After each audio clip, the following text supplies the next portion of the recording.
Lagunas fue levantada en un bajío hostil, de copas frondosas. Una selva montaraz con lapachares, claros y lagunas, entre los cauces del río Negro y el riacho Arazá. Una reducción de indios guaycurú, la mayoría bipón, algunos mocoy y 2 tobas violinistas, había sido el primer arrojo evangelizador en esta tierra entre estas aguas. Los jesuitas habían dado a la reducción el nombre de San Fernando, en honor a Fernando III, el rey santo que mandó erigir las catedrales de Burgos y Toledo, y que, como tantos reyes de España, había sido elegido por el mismo Dios para echar al moro invasor. San Fernando murió en la catedral de Sevilla, Dei porta ad mundum novum, donde aún su cuerpo incorrupto yace, según los fieles. Con fervor espiritual y aprovechando madera y brazos indios en esta parcela de Dios, la compañía apaciguó la histórica resistencia guaycurú, pero, historia conocida, la corona acusaría de conspiración a los jesuitas y al menos por un tiempo los echaría de sus dominios, como San Fernando el Moro. Refiere la historia conocida que los guaycurú se hallaban a gusto entre los padres, pero dicen, otra historia, que también al irse la compañía, los indios que quedaban vistieron de nuevo sus pieles de tigre, encendieron el fuego de antes y cantaron 3 noches seguidas, libando vino de algarroba. Decía uno de esos cantos: sufre la tierra en chacu de piedra, también el alma así encerrada. Quiero trepar la flor del lapacho,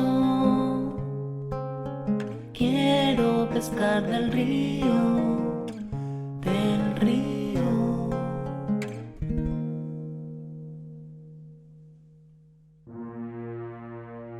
Pasaron los años, las guerras por la independencia, contra el español, contra el inglés.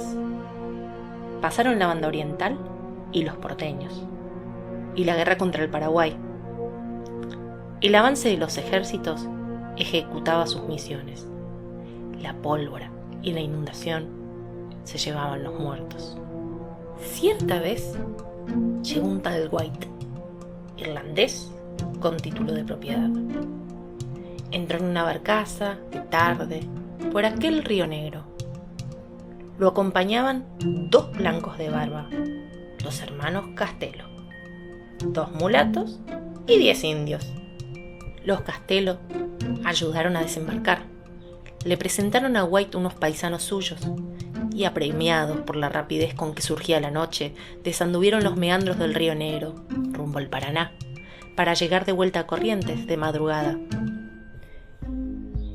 En poco tiempo, luego de acordar con otros paisanos, White, aguas arriba, junto a un quebrachal que llamó Tirol, para agradar a los italianos del norte que allí había, a orillas del río Negro, puso un obraje.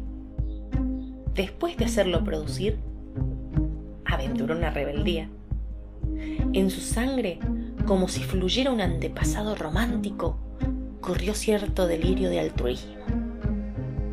Armó a sus empleados y pidió a los nativos que le enseñaran las huellas, misteriosos terraplenes indios, que cruzaban las lagunas hasta las barrancas del Paraná.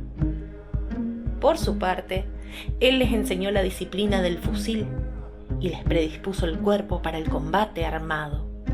Los arengó en inglés y en español, y a los pocos meses tuvo un ejército ordenado. Comandante Guay lo llamaban sus soldados. El irlandés se definía rebelde y católico. Dudosamente no quería creerse revolucionario. Muy ambicioso, le dijo Batalla, un hachero paraguayo de sus filas, que sí le creía. La proclama de White era simple: los indios no pueden trabajar de la manera en que trabajan, no pueden ganar lo que ganan, no pueden, por fin, vivir como viven. Para White, hombre práctico, quien no era blanco era indio, y ningún empleado de White era blanco. Una tarde de mucho calor, a su despacho del obraje llegó una visita. Un coronel del ejército enviado por el general Brown, su compatriota, entendámonos. A la semana White ya había desarmado su ejército, se había marchado a la Patagonia, junto al río Gallegos, donde le habían asignado tierras, 2000 hectáreas, para criar ovejas. El negro Francia, un sambo segundo de White, pretendió rearmar a los hombres, pero un día amaneció con un agujero de bala en la pierna, otro en el pecho y uno más en la frente. De batalla, la historia, ni la conocida ni la otra, nos dice nada más. El coronel del ejército que había visitado White se llamaba O'Zábal. Luego de que White partiera al sur, O'Zábal ocupó un solar en la antigua reducción de San Fernando. Como defensa y medio de producción, levantó los obrajes a lo largo de los meandros del río. Trajo cheros correntinos y también conchabó indios tobas. A los correntinos, por seguridad, les dio una peacemaker y una cartuchera con balas. Si bien tenían el revólver y el nombre, no podían hacer la paz. Cuando escuchaban los cantos indígenas de la tarde, aferraban sus machetes e invocaban a sus santos. O'Zábal, con prestancia marcial, los serenaba. Les hablaba de resistencia. Juraba que los salvajes ya no cantarían más su despedida al sol. Y así fue, como decía O'Zábal. Llevó gente del Friuli, del Piamonte, Trento y la Liguria. Colonos, les llamaba O'Zábal.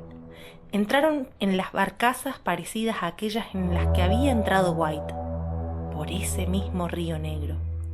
Hasta unos de barba negra había, tales como los Castelos, que habían vuelto rápido a Corrientes unos años antes porque la noche se les venía encima. Y así fue. Lento y sin pausa, los colonos y el comercio fueron levantando lagunas. Había buenos albañiles, y el cerco del quebracho, una muralla de obrajes y obrajeros, les protegía. Hacia el interior, en días de tormenta los cachapés se hundían en el barro, en el medio del monte. El relámpago iluminaba los bueyes y sus pezuñas, que comenzaban a pudrirse. Iluminaban al cachapecero fumando en hoja bajo una tela hambreada. Iluminaba, sobre todo, la pirámide de troncos gigantes sobre el carro. Los machos aún sentían los cortes en su madera muerta. Los obrajes y la fábrica alzaron luego más muros. Paseaban allí a los gigantes caídos. Desde Tennington, Inglaterra, enviaban rieles, chimeneas y sus hombres del progreso. Los salvajes, finalmente, desaparecían en el monte, en el río y en el cielo. O aparecían en el pueblo. Como había jurado O'Zábal, no cantaban más. Después murieron los padres y les nacieron hijos de lagunas.